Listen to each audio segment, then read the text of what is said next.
irmãos e irmãs, estamos de volta com os nossos trabalhos, acerca do documento 114, documento de estudo da CNBB, o qual os bispos esse ano na Assembleia, na 58ª Assembleia dos Bispos do Brasil, nos traz essa dinâmica da animação bíblica da pastoral a partir das comunidades eclesiais missionárias, Essa forma de ver as comunidades nos apresentada pelas últimas diretrizes gerais da ação evangelizadora, e os bispos nos lembram, nos recordam da importância da palavra de Deus no nosso dia a dia dos nossos trabalhos pastorais. Vimos no vídeo anterior, através da dinâmica da parábola do semeador, que a palavra de Deus é lançada nos diversos terrenos. Tem terreno que não frutifica, outros nascem, mas é sufocado, mas tem aquele terreno fértil que produz, e produz muito, Produz 100, produz 30 unidades por um. Então é esse terreno que nós queremos chegar. Mas nós não fazemos distinção de terrenos, Nós lançamos a semente, que é a palavra de Deus. Continuando nesse itinerário, nós vamos ver um pouquinho hoje, no capítulo 2, que é tempo de semear. O semeador que saiu a semear somos nós hoje que semeamos também essa palavra de Deus. A semente não é nossa, a semente é a palavra, é Deus, mas nós somos esses instrumentos que lançam essa semente.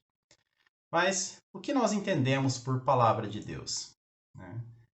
Obviamente, a palavra de Deus, a princípio, a gente tem a escritura, a Bíblia, o livro, onde está ali, escrito formalmente, toda essa revelação de Deus para nós, escrita por homens e mulheres ao longo de séculos, há milhares de anos atrás, que chega-nos até hoje, no formato de um livro. A gente chama até de uma carta de amor de Deus para nós. Mas não é só isso, Essa é a principal, É a fonte inicial, a Bíblia. Mas também o magistério da igreja, aquilo que ela ensinou ao longo dos tempos e dos anos, através de papas, bispos, padres e também leigos e leigas, muitas pessoas inspiradas pelo Espírito Santo, nos apresentam essa palavra de Deus. Assim como os apóstolos, no tempo de Jesus e após a ressurreição de Jesus, também nos trazem essa palavra de Deus. Porém, a Escritura é essa fonte principal da palavra de Deus para nós. O documento de Aparecida nos lembra que o livro da palavra, que é a Bíblia, faz-se necessário que nós proponhamos aos fiéis a palavra de Deus como um presente do Pai. Um presente do Pai que é Jesus Cristo. O próprio Cristo é a palavra de Deus. Quando a gente lê ali no início do Evangelho de João, que o Verbo de Deus se fez carne e habitou entre nós, o próprio Cristo é a palavra de Deus. E a palavra de Deus é essa fonte para a nossa vida. A fonte de água é da onde brota a vida, por onde derrama aquela água corre, vai gerando vida. A palavra de Deus também, por onde ela passa, ela vai gerando vida.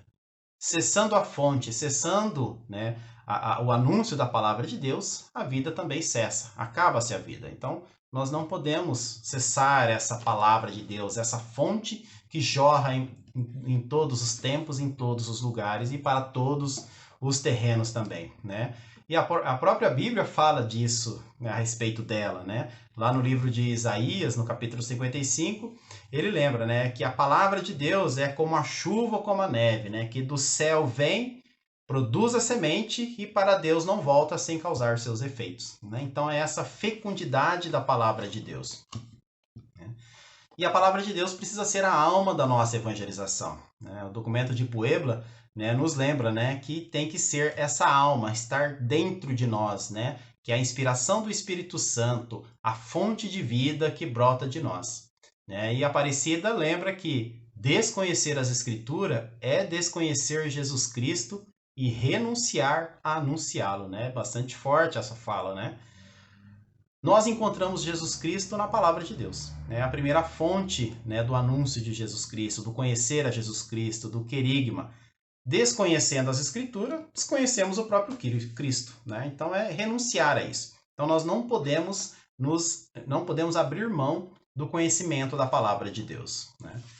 Porém, ao longo dos séculos, nós cristãos católicos tivemos um certo distanciamento da palavra de Deus. por N situações históricas que não cabe aqui hoje, né, nesse trabalho que nós estamos fazendo, mas nós nos distanciamos um pouco da palavra de Deus. Até o Vaticano II. No Vaticano II, né, já existia anteriormente, né, esse movimento de volta às fontes, esse movimento de volta à palavra de Deus, e no Vaticano II daí se confirma, né, se define essa volta às fontes e à palavra de Deus. E desde então, motivado pelo Concílio Vaticano II, surgem daí, né, inúmeros encontros, cursos bíblicos, círculos bíblicos, formações, grupo de reflexão, pastorais, movimentos, né? Assim, uma busca grande pela palavra de Deus, né? Pela fonte que é a palavra de Deus para os nossos trabalhos pastorais. E aí, como se fosse uma redescoberta, né? Agora, nos últimos 50 anos, como se fosse uma redescoberta, né, da importância e da necessidade dessa fonte que é a palavra de Deus nos nossos dias. Tem aí o protagonismo de bispos, dos papas, né, em especial o Papa Bento XVI, né, com a sua encíclica Verbo Domini, né, que nos traz assim nessa profundidade da palavra de Deus. Né, e muitos leigos e leigas, né, homens e mulheres de todos os lugares nesses tempos que aprofundam a palavra de Deus e traz para nós esse frescor, né, esse novo ardor que é a palavra de Deus nos nossos tempos. E as nossas comunidades eclesiais de base, né, que desde o seu início, lá na década de 70, tem essa grande fonte na palavra de Deus. Nos encontros, nas celebrações, nas animações, nas atividades, nas lutas sociais, né, totalmente pautadas pela palavra de Deus. E é esse o espírito, né, essa alma que os bispos nos trazem hoje, né, como sugestão para que nós possamos cada vez mais aprofundar, né, aprofundar na palavra de Deus como algo importante e fundamental na nossa vida. Mas o que é a animação bíblica da pastoral? Bom, esse termo surgiu, né, na encíclica Verbo Domini do Papa Bento XVI, onde ele propõe a animação bíblica da pastoral por inteiro. Né? E a partir daí começam seus desdobramentos. Né? Então, qual que é a motivação do Papa Bento XVI? Né? Ele diz assim, ó, não se trata simplesmente de acrescentar qualquer encontro na paróquia ou na diocese, mas de verificar que, nas atividades habituais das comunidades cristãs, nas paróquias, nas associações e nos movimentos, se tenham realmente a peito o encontro pessoal com Jesus Cristo que se comunica a nós na sua palavra. Né?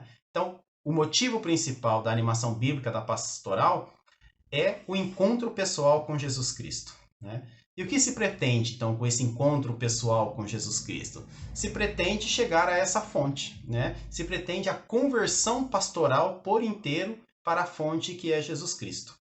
E agora, mais recente também, nós trabalhando na iniciação cristã, né? Na iniciação cristã, nós temos um trabalho aí na Arquidiocese de Maringá, estudando o livro do Frei Reinert, né? Paróquia e Iniciação Cristã, né? Essa forma de vivenciar a fé transmitida a partir da pessoa de Jesus Cristo, com a inspiração catecumenal dos primeiros cristãos, né? O querigma, o anúncio de Jesus Cristo, o catecumenato, aquele momento de aprofundamento, né, na palavra de Deus, nos mistérios de Deus, a purificação e iluminação, os sacramentos que são recebidos, né, a partir da pessoa iniciada na fé, e depois a mistagogia, né, o aprofundamento nesse mistério que já foi celebrado e que é celebrado constantemente.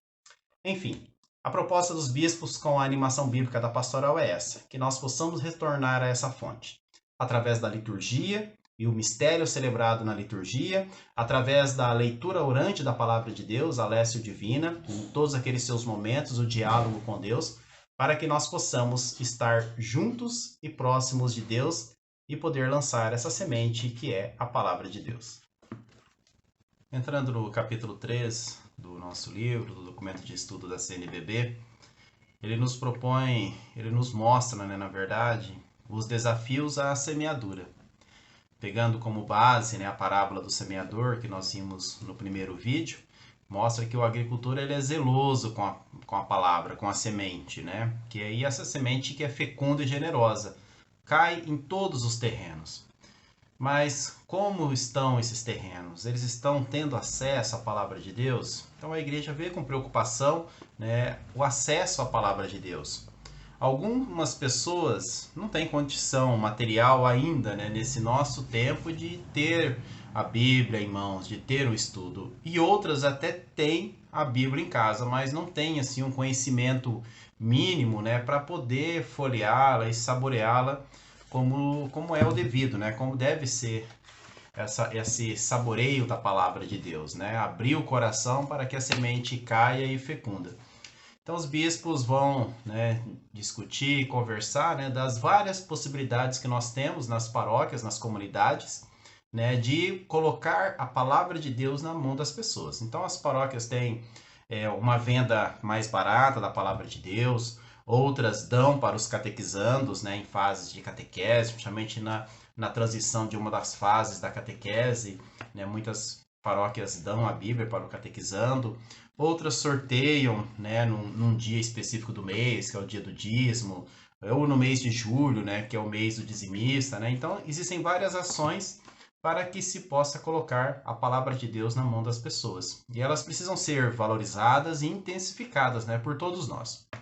Bom, uma vez colocada a palavra de Deus na mão das pessoas, né, nós temos daí começa a surgir alguns desdobramentos, né? Eu ia falar alguns problemas, né, mas não é exatamente um problema. Mas começa por uma dificuldade, mas isso pode se transformar numa oportunidade de crescimento, que são as várias edições da Bíblia. Nós, católicos, né, temos aí variadas traduções, né? São mais de 10 traduções da palavra de Deus que estão nas nossas mãos. As mais conhecidas por nós são a pastoral, né, daquela da Paulinas, agora da Paulus, né? Só que tem algumas diferencinhas, porque a da Paulinas é mais antiga, a da Paulus é uma tradução mais recente. Temos as traduções da CNBB, temos as traduções Ave Maria, tem a Bíblia de Jerusalém, a Bíblia do Peregrino e por aí vai, né? Existem mais algumas outras aí, essas são as mais conhecidas. A princípio, né, isso é um fator negativo para nós, né? Porque muitas vezes, eu acho que muitos de vocês, assim como eu, já estivemos em encontros onde alguém lê um trecho da Bíblia e eu falo, poxa, na minha tá diferente, né? E vai ver na outra tá mais diferente ainda, né? Palavras, termos, né? Algumas ainda usam uma palavra, um palavreado, uma linguagem mais coloquial, mais antiga, outras já tem uma tradução. Isso não acontece com os nossos irmãos protestantes, porque a maioria deles usa uma tradução chamada João Ferreira de Almeida, né? A tradicional Almeida que eles falam, né? Então eles conseguem ter assim, uma leitura mais uniforme. Só que, conforme eu disse, né, aparentemente é um problema, mas não é, né? É uma forma de riqueza para nós. Por quê? Assim como em vários encontros que eu participei bíblicos, né, onde tinha variadas traduções, muitas vezes o termo que está na minha tradução, ele não me dá um entendimento total sobre aquilo que Deus quer me dizer naquela passagem. Mas quando eu ouço a outra tradução, aí eu consigo entender melhor.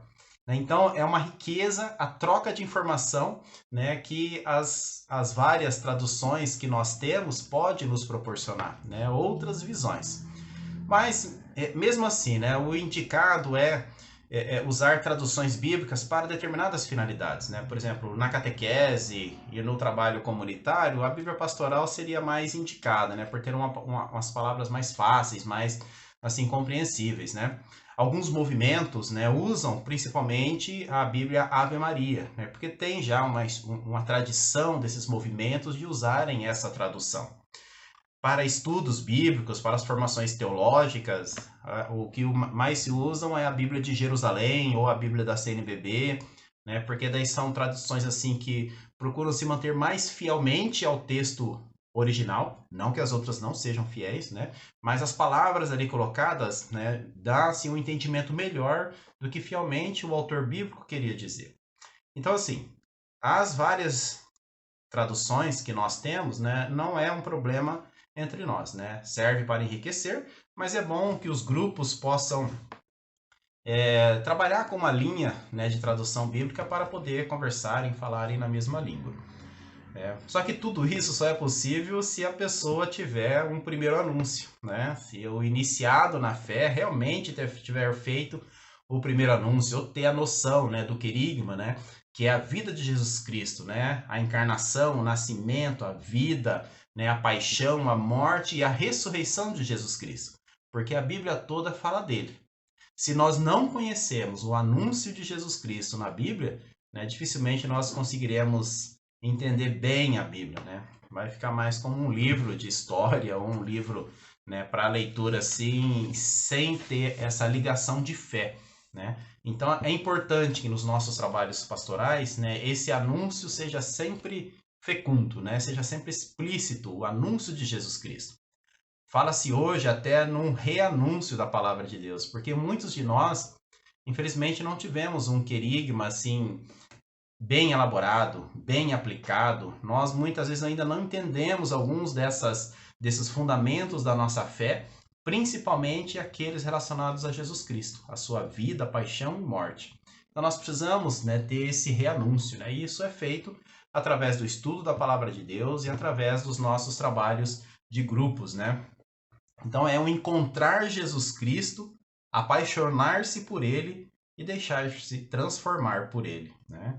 Isso está lá na primeira carta de João, no capítulo 1, de 1 a 3, né? Esse encontrar, né? Apaixonar-se e transformar-se por ele, né? Então essa causa uma conversão em todos nós, né? E esse primeiro anúncio que é, novamente, né? Eu vou repetir, né? Que é conhecer a Jesus Cristo. A sua encarnação, vida, paixão, morte e ressurreição que nos deu a possibilidade da salvação em Deus. E que em todas as nossas atividades, em todas as circunstâncias, haja, portanto, esse espaço para o anúncio de Jesus Cristo, esse anúncio querigmático. Principalmente os padres, bispos e diáconos, né? Isso serve para nós, né, que estamos ali como assim ministros ordinários, né, à frente do anúncio de Jesus Cristo. Mas também cabe aos leigos, leigas, religiosos, religiosas, a todo o povo de Deus que é chamado por Jesus Cristo a fazer esse reanúncio querigmático a todos nós. Outras, né, aprofundando um pouquinho mais na Bíblia, né, a questão das traduções, a dificuldade de acesso à palavra de Deus, né? Uma vez tendo acesso, identificado uma boa tradução, aí vem alguns problemas mais complexos, que é a questão da interpretação bíblica, né? Aí é uma situação um pouco complicada. Existe muita instrumentalização na forma de interpretar a Bíblia, muito fundamentalismo, né? Pessoas que pinçam textos ou trechos dentro da Bíblia para validar uma forma sua de pensar, para validar de repente, né, uma exclusão, né, de pessoas, né, para violentar as pessoas no sentido assim de excluí-las de ambientes, de excluí-las de situações da vivência comunitária. Então é muito complicada a interpretação bíblica visando apenas o eu, apenas a minha forma de pensar. A nossa teologia bíblica católica, né, tem mais de 10 métodos de leituras da palavra de Deus, né, muitas formas de interpretá-la, né, por várias faces, né, da palavra de Deus, mas aqui a mais importante é aquela onde tem Jesus Cristo como centro da palavra de Deus e dele brota o amor, a misericórdia e a compaixão. Então, dessa forma de ler, de interpretar, não falha, né? Não é instrumentalizada, não é fundamentalista e ela se expande, né? Ela vai a todas as pessoas que são chamadas, que são enviadas a cada um de nós. Um dos problemas do fundamentalismo bíblico que nós vivenciamos hoje é a chamada teologia da prosperidade, né? Ou teologia da retribuição. Já ouviram falar nisso? Pois bem, era uma forma de pensar que permeia principalmente o Antigo Testamento, onde se eu estou bem de vida, estou bem de saúde, né, é porque Deus está me abençoando. É óbvio, né? A gente acredita nisso, né? Que se nós estamos tendo uma vida mais tranquila, mais saudável, né? Deus está me abençoando. O problema tá quando o outro não tem uma vida tranquila, não tem uma vida com uma certa prosperidade, não tem saúde, a gente dizer que o outro está sendo castigado por Deus. Aí mora o problema, né? Porque daí eu procuro Deus como uma troca para eu me sentir bem. Ao passo que quem não está bem é porque não tem a bênção de Deus. Então essa era uma forma de pensar do Antigo Testamento que até hoje chega-nos, né? E pior, né? É motivo de assim de muitas igrejas, principalmente no meio protestante, mas dentro da nossa igreja também, alguns movimentos, né, alguns organismos que fazem uma espécie de troca com Deus, né? Fazem da oração e do estudo bíblico uma troca pela prosperidade, pela vida boa, né? Esquecendo que a nossa vida, ela transcende essa matéria que hoje nós vivemos e o fim dela é em Deus, né? Elas convergem tudo isso para o momento agora, para o momento que vivem. Aí é um problema, né? Porque nem todo mundo teve a possibilidade de ter um bom emprego, ou tem a possibilidade de ter um bom emprego, por N dificuldades na vida que passaram, por N situações de abandono, por explorações, né? Por situações políticas governamentais, né? Que empurraram essas pessoas para a linha da pobreza, e nós considerarmos que essas pessoas não são abençoadas por Deus, né, é um pecado muito grave para todos nós. Então a Bíblia, ela precisa ser lida não na perspectiva individual, não na minha forma de pensar, mas ela precisa ser lida e entendida comunitariamente, né, por todas aquelas pessoas que participam da nossa vida comunitária e do nosso meio ali de convívio, né? Então a leitura individualista, ela se torna muitas vezes fundamentalista. E ela se expande, né? A palavra de Deus, ela tem que permear todos os ambientes em que vivemos, né? Todas as áreas da nossa vida, seja, né, a questão afetiva, familiar, profissional, comunitária, social, ecológica, política, ambiental e assim por diante. Ela permeia todos esses ambientes.